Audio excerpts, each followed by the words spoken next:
Hi everybody. Today I'll present about second language learner analysis and strategies. As it's looked from the topic, so we will go through our journey, how to learn a second language acquisition and how to be a good learner in second language acquisition, which is English. I wrote an abstract about a second language acquisitions depends on multiple factors. Among those factors are cognitive, affective, demographic, and metacognitive. This presentation will use qualitative research to focus on a colleague's challenges, motivations, and experiences that he faced while learning English as a second language. The learner analysis concludes with practical strategies for second language learning. So I will focus on something and factors that will show my colleagues cognitive, affective, demographic, and metacognitive factors. The first factor is cognitive. Cognitive factors may consist of intellectual activities, schema acquisitions, and automations are the primary mechanisms of learning in order to reduce difficulties. So it's somehow using activities, depending on self-confident, depend on some of the strategies that I will use to reduce the difficulties that I will face while learning. So it's about language aptitude and learning strategies. Another factor is affective. Affective is one of the best examples of Rawsan's hypothesis. Okay, so it's about some of the emotional factors like motivation, attitude, and anxiety that influence learning.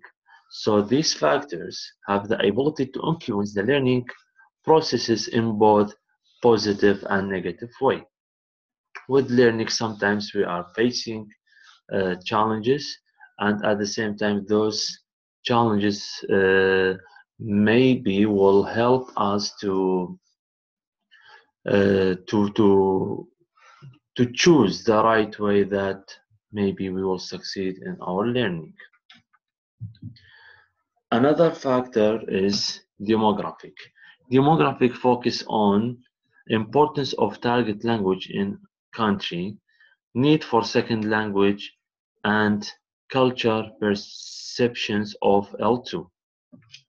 So it's somehow depending on the target language in the country that they are providing this language and the need of this second language. It's important, or it is something that addition of or an extra subject for the schools. So demographic factors focus on the importance of that language and how can cover their needs. Next factors is metacognitive. Metacognitive factors consist of knowledge that takes as its object or regulates any aspect of any cognitive endeavor. This quote or statement is by Flavor. Metacognitions are second-order cognitions. Thoughts about thoughts, knowledge about knowledge, or reflections about actions. So, better metacognition will rely on the learner's cognitions. Why is that? Because metacognition works when cognition is problematic. So it's like a relationship between metacognition and cognition. Metacognition is something that will rely on the learner cognition. When we are thinking, that means we have to go through those thinking to have a good metacognition. Because when we have a problem, that means metacognition will work. As I mentioned that it's like an experience of one of my colleagues. I mentioned that in abstract. So my colleague's name is Pablo, and his profile is like the following. Age of learning or starting learning English language as L2. So he started studying English when he was 9 years old, especially at the third stage of the primary school. His education background, Pablo's schools ranked as one of the top schools in his country. He started carelessly, but he finished successfully. Reasons for learning English in general. English is considered as one of the common spoken language in the world. People can find English everywhere, and also it's the language of internet. There are amount of websites that are designed in English language. So we are using language everywhere, especially English. For that reason, it's a must to learn English as a second language. My colleagues' challenges or Pablo's challenges are as the following. Since English is his second language, he could say that the most difficulties part by far was doubtlessly the phonetics and the vocabulary acquisition. So the first challenge that he faced was the phonetics and vocabulary. If we need to compare those to L1, of course, we will find huge differences among those two or between those two languages. English phonetics differ an entire word from those of his mother tongue, and this is why it sometimes turned out to be a nightmare for him because having to repeat a specific word up to 5 times. He is repeating the words 5 times or more than 5 times to at least remember how to pronounce it or something like that. As for the vocabulary, studying tons of vocabulary list would not make much sense to me or to him, and therefore he would have to wait to see himself in the need of using a word in order to look it up. And another challenge is this turned out to be a quite slow process to learn more vocabulary, so at the end, having to study a list of vocabulary by topics was unavoidable. Okay, it seems that the main focus or the main challenge that he faced was vocabulary and phonetics. Pronunciation and learning vocabulary were the main part of his challenges. How did he motivate himself to overcome all those challenges? So motivation in general has 4 types. It could be short term, it could be long term, it could be intrinsic and extrinsic. But according to Pablo's motivation, we will find the following. For Pablo, actually there was no other motivation than passing exams at school. So he started motivate himself at the very end of the secondary school, that he started appreciating the value of a second language like English, a language internationally spoken. Being this so, Pablo started mingling with international friends who would evermore demand better language skills on each one's part as the depth of friendships was growing. Therefore, a broader range of vocabulary and the correct use of English grammar were needed so as to express ourselves probably regarding now new and most likely also more complicated topics. He understood that he must paradoxically could no longer expect anybody to learn his mother tongue if he uh, if he want to communicate with others.